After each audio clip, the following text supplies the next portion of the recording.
Gi.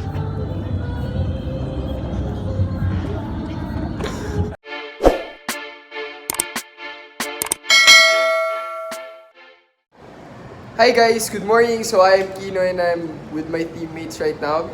So today we're going to tour you to different parts of Manila, in compulsory with our literature subject for our finals.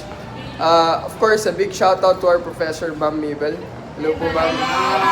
What's up? So I'll see you guys soon. Paalam. A few moments later. So yun mga katropa, pupunta na kami dun sa Quiapo. At sabi nga kanina ng isa namin kagrupo is nalilibot kami about sa literature. So ayan mga kagrupo ko nandyan sa likod, nag-aabang lang. At sa likod lang, yun nga sabi ko. At papunta na kami. So yun yung tropa ko, si Oison. So masama hindi namin kagrupo. Hindi na sumasama siya masama. Yan ang tropa. Talaga. Woo! Yan. Abangan nyo na lang mamaya mga tropa.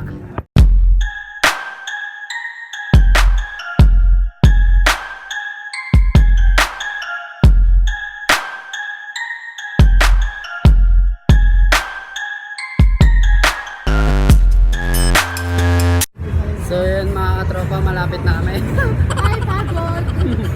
Malapit na kami doon sa may Quiapo at nauna yung mga kasama natin na yun sila.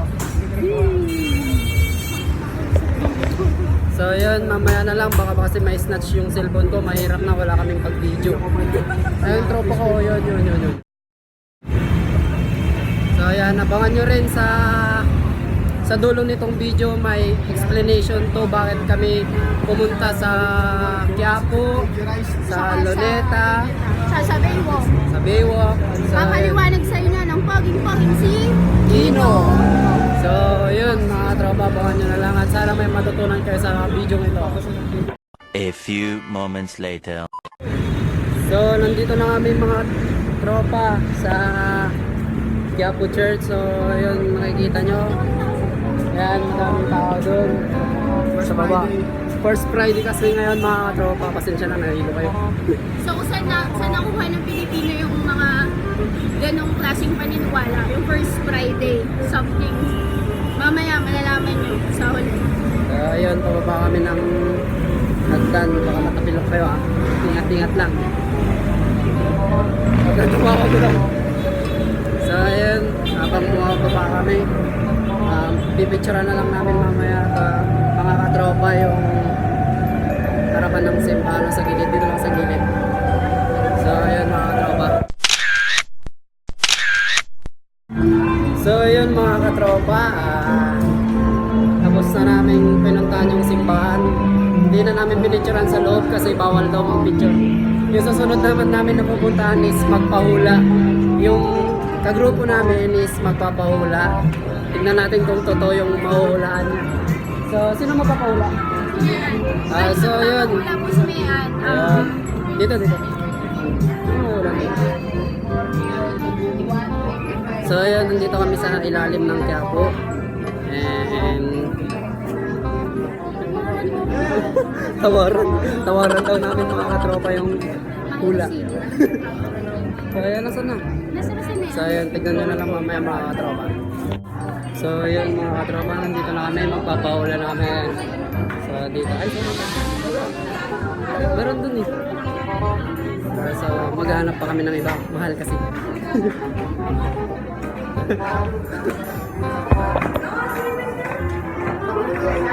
Few inches later. So yun, nandito kami sa second na hula. Dito, ayan. Magpapahula yun. Yun. Yun. Siya. Tsaka ito daw gusto ko. Ay, gusto mo ba? So, dalawa sila. Mga ganun. Tingnan natin kung anong react. Tapos tignan natin kung totoo mga tropa yung hula ni tatay. So yun, sample may hinuhulaan siya yun. Baba. Uy, dito. Babalik po ang Babalik po ang Jumbo and Friends. Bye! bye! So ayan na mga tropa, magpapahula na yung friend natin. Lumian! Baka na lang natin kung anong mayroon. At kahit paglilingkuran namin, yung bibili mo. clip lang. Ay, edit mo. Babasahin ko sa iyo ang apat na bahagi ng buhay mo. Sa barangay, meron ang ang ginagamit dito, mataas na atas na ginagamit sa laman ng mamang tawag ko. Pwede mo kasi sa ulit. Okay? So, gambay. Paano ka magkapera? Sa trabaho panusulan ng katawan natin. Okay, ito ang tinatawag na rooms, pinakamataas na antas na nagamit sa maraming pagmulat ng itong piraso.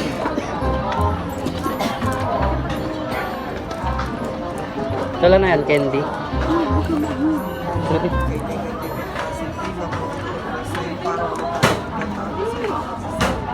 At para ito'y maigrapit ko ng diretso sa bibig,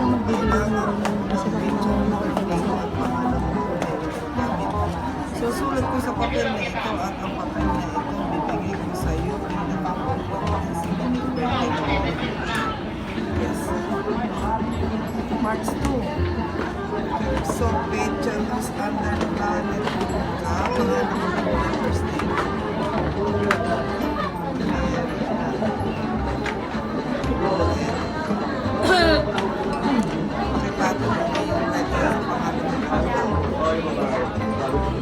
Babae. Sabi mo ganun. Ikaw magtrabaho sa ibang bansa o mamasyal sa ibang bansa. Dito naman sa bansa natin, ang gagawin mo lang, magpo-focus ka lang sa negosyo. Any business, kahit ang klase ng negosyo maisipan mo, tiyak ang ipag-ulan. Malakas ang magnet mo sa negosyo, malakas ang karisma, lapitin ang pera ka. Ang maswerte mong araw. A few moments later. So ayan, natapos na si Mian mga katropa. Susunod naman si... Magkaka-live na daw.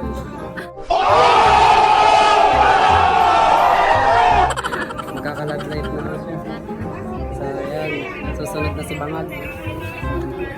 Bangag, susunod ka na.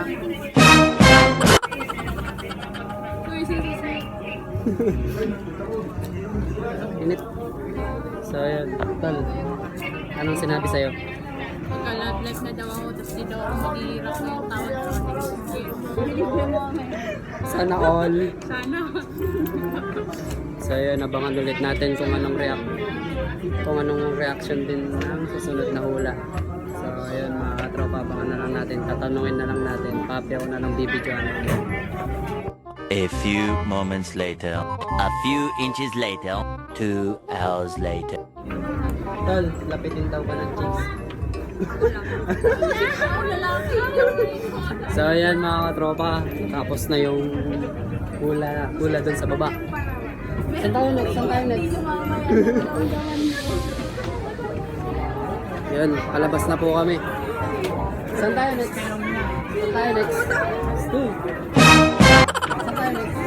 Sa Luneta po kami next. So yun, sa Luneta po kami next. Mamaya na lang mga tropa. Kasi nandito. Ha? Doon tayo sa kabila. So yun, babalik kami mga tropa. Mamaya na lang, mag-video na lang kami mamaya pag nasa jeep na kami. Para makita nyo naman yung mga daan. So bye bye mga tropa.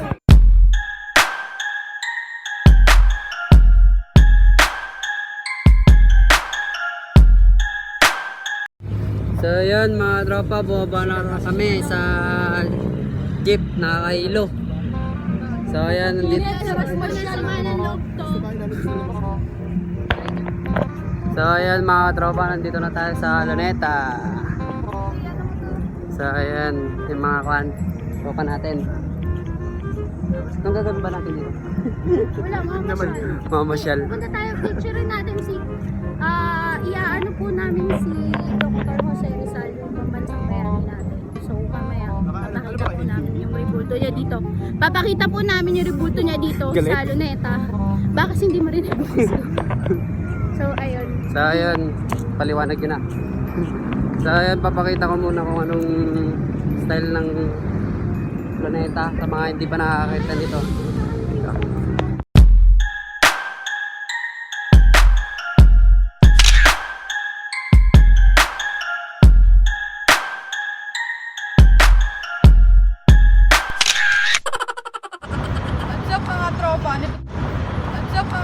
Nito tayo ngayon kay Dr.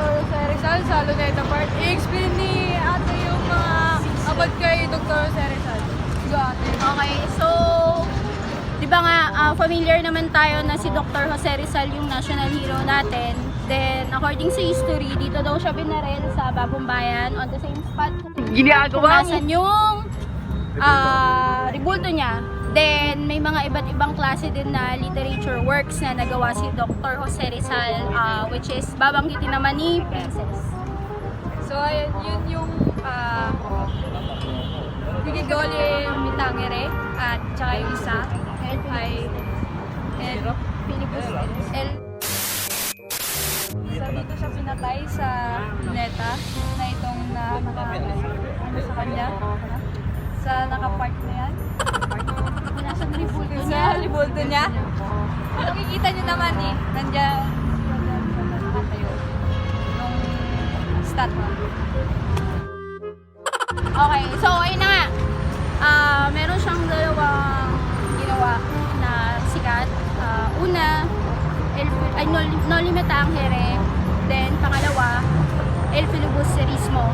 So, kasama dun sa pinagawa sa atin ng mga Philippines, bali yung dalawang literature work na yon, nag-expose sila or lahat ng mga katiwalian tsaka pang-aabusong ginawa nung panahon ng Kastila. So, yun. Hi guys, it's Kino again here. So yung mga groupmates ko, nanggaling sila from different parts of Manila kanina. But unfortunately, I had something to do. That's why I'm here, complying everything and summarizing everything that they did. And I'm going to point out some of topics related to literature. Of course, I would like to thank our professor, Miss Ma'am Mabel, for this opportunity that you gave us. So first, I'd like to sort of point out my teammates going to Quiapo. So I myself is a devotee of Quiapo, and this is one of my bracelets. It signifies my devotion to the Black Nazarene. So they went there. It's the first Friday a while ago, and it's a tradition here in the Philippines. Every first Friday of the month, you should come and check the church. For some reasons, it has been implied since the Spanish colonization. Second is the church itself of the Quiapo, architectural structure of the Quiapo church.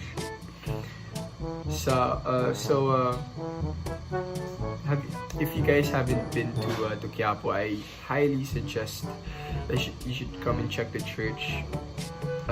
It's a good ambience. You can see the aura of the church. You can see at the center the Black Nazarene. Excuse me. Yes, I did mention that it was the first Friday a while ago. So I myself is a devotee. I have been going to the Translacion. It's the feast of Black Nazarene, wherein you devote yourself and you surrender yourself, you sacrifice yourself to God. And in return, He will cherish you with love, and He will fulfill everything that you will need in your future. And yes. Next is my group mates also had the chance to visit the fortune tellers in Quiapo. Here in the Philippines, we have been. It has been a tradition that fortune telling is, something like a basis, sort of a basis, especially in the middle class people. They love to see the fortune tellers and let them speak their futures. By this you can base your life here. It depends on you, of course.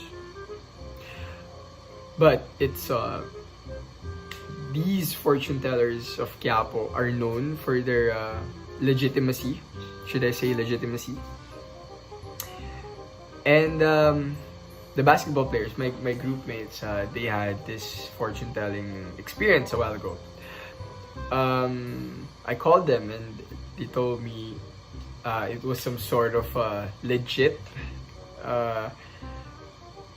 Not all though, but you know, having the capacity to visualize and speak the truth about you is something, you know, something really weird or something. For me, if it's going to happen to me, I don't know if I'm going to believe them, because you know my faith in God is undeniably the most compelling asset that I have. So next, I would relate this to before I relate everything to literature, I'd like to jump off to Luneta Park. So my teammates went to Luneta Park also. So that was a place where Rizal was killed. Rizal. A fun fact also is we all know that Rizal is national hero of the Philippines. If you guys don't know the full name of Jose Rizal, it's Jose Protasio Rizal Mercado y Alonzo Rijalonda. That's a bit long, but you know, in the Spanish era, having long names doesn't really matter. And especially he's an ilustrado. So if you're an ilustrado, way back then you have the titlement in the society. So of course, you know, we all know about the Luneta Park. Rizal was killed there, and he devoted himself for this country. He fought for the country. Of course, I would like to relate this to our literature class, and I would like to compromise this to some sort of relevance to Noli Me Tangere of Rizal. So Rizal at the time is an ilustrado, meaning to say they have the privilege in the society wherein he was funded by the Spanish government to actually have the education in Spain. So it was funded by the Spanish government because he is an ilustrado. He has the privilege to study there.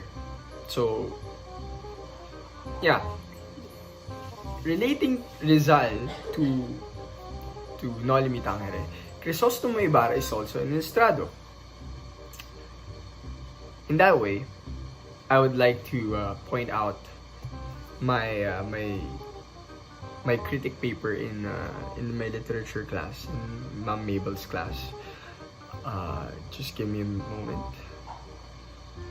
It's loading. So I'd like to speak it out, if I may. So Noli Me Tangere is a pretty big novel here in the Philippine literary canon. It is taught to us in high school and something that we discuss in college as well for some of our basic courses. Noli Me Tangere is often described as the novel sparked the Philippine Revolution. That's true, guys. The reason for that is that Jose Rizal was ilustrado, as just said. He was one of the few Filipinos who has the privilege to study abroad and be sponsored by the Spanish government. If you were an ilustrado back then, you had a pretty good position in the society. At the time, most people who were campaigning for emancipation from the Spanish government were people from the lower classes. Emancipation means to say it's some kind of revolution. Revolts. It was a real big thing for Jose Rizal to write a book like this. As I've just said, Rizal definitely done a lot of autobiographical projection because Crisostomo Ibarra, like Rizal, was also an ilustrado. This book starts when he comes home from Spain to find out that his dad has died and that his dad died under questionable circumstances. When he digs that up, he stumbles upon a very bunch of tricky situations wherein he is forced to address not just the position of Filipino people in general, but also his position too as someone who is not in between. I mean, who is in between. So